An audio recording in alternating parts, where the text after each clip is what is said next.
Shalom Bapak Ibu Saudara, kembali kita di acara Renungan Harian. Dalam acara ini kita akan menerima firman Tuhan, sebab kita sadar sebagai orang percaya kita hidup bukan saja dari roti, tetapi dari setiap firman yang keluar dari mulutnya Allah. Nah, firman Tuhan hari ini diambil dari Yakobus pasal yang pertama, ayat yang kelima dan ayat yang keenam. Firman Allah berkata, "Tetapi apabila di antara kamu ada yang kekurangan hikmat, hendaklah ia memintakannya kepada Allah, yang memberikan kepada semua orang dengan murah hati dan dengan tidak membangkit-bangkit, maka hal itu akan diberikan kepadanya. Hendaklah ia memintanya dalam iman dan sama sekali jangan bimbang, sebab orang yang bimbang sama dengan gelombang laut yang diombang-ambingkan kian kemari oleh angin."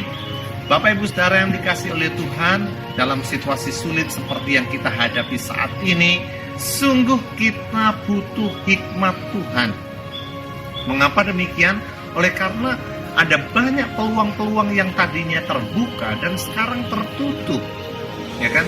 Jadi ada banyak orang mengalami kesulitan ekonomi, ada orang yang mengalami kesulitan makan dan minum mereka sehari-hari. Nah, sebagai anak-anak Tuhan, tentu saja kita tidak perlu khawatir, sebab Tuhan menjamin segala keperluan kita, kebutuhan kita. Namun demikian tidak berarti kita berdiam diri dalam situasi sulit seperti ini.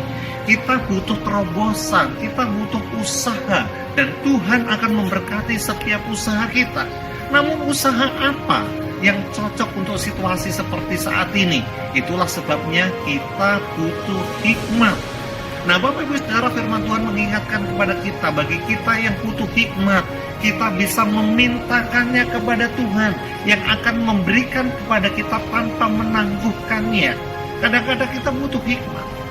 Bapak Ibu Saudara dikasihi oleh Tuhan, manusia diciptakan oleh Tuhan itu unik dan spesial, berbeda dengan makhluk-makhluk lain yang diciptakan oleh Tuhan. Saya selalu kagum ketika saya melihat channel berkaitan dengan binatang-binatang, Discovery Channel. Bagaimana semut itu dapat membangun rumahnya setinggi 2 meter di Ekuador. Wow, luar biasa, rumah semut setinggi 2 meter. Saya juga kagum bagaimana beruang kutub bisa hidup di tengah-tengah es, di tengah-tengah salju. Saya juga kagum dengan bagaimana burung itu membuat sarang dengan cara yang sangat unik. Tetapi beruang kutub tidak bisa hidup di padang gurun. Dan kita tahu bahwa burung di udara, dia tidak bisa hidup di tempat lain juga. Tapi manusia, dia bisa hidup di padang gurun, dia bisa hidup di kutub utara atau kutub selatan. Manusia bisa beradaptasi dalam segala situasi. Dan saya percaya bahwa Tuhan juga memberi hikmat kepada kita sebagai anak-anaknya untuk kita bisa membuat terobosan-terobosan dan menyesuaikan diri meskipun situasi sulit.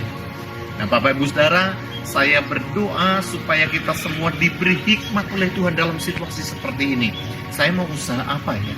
Saya mau mencari terobosan apa ya, supaya saya dapat mencukupi kebutuhan keluarga saya, supaya ekonomi saya dapat bertahan dan saya dapat melewati situasi sulit seperti ini.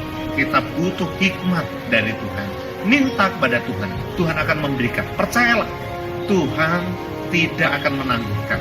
Tuhan akan memberikan hikmat kepada kita untuk kita mendapatkan pengertian, mendapatkan terobosan-terobosan yang terbaik, sehingga kita dapat melewati situasi sulit ini dengan baik. Bapak Ibu Saudara, terus kuat di dalam Tuhan, terus berusaha, terus mencari terobosan-terobosan. Tuhan akan memberkati segala yang kita kerjakan. Tuhan Yesus memberkati kita sekalian. Amin.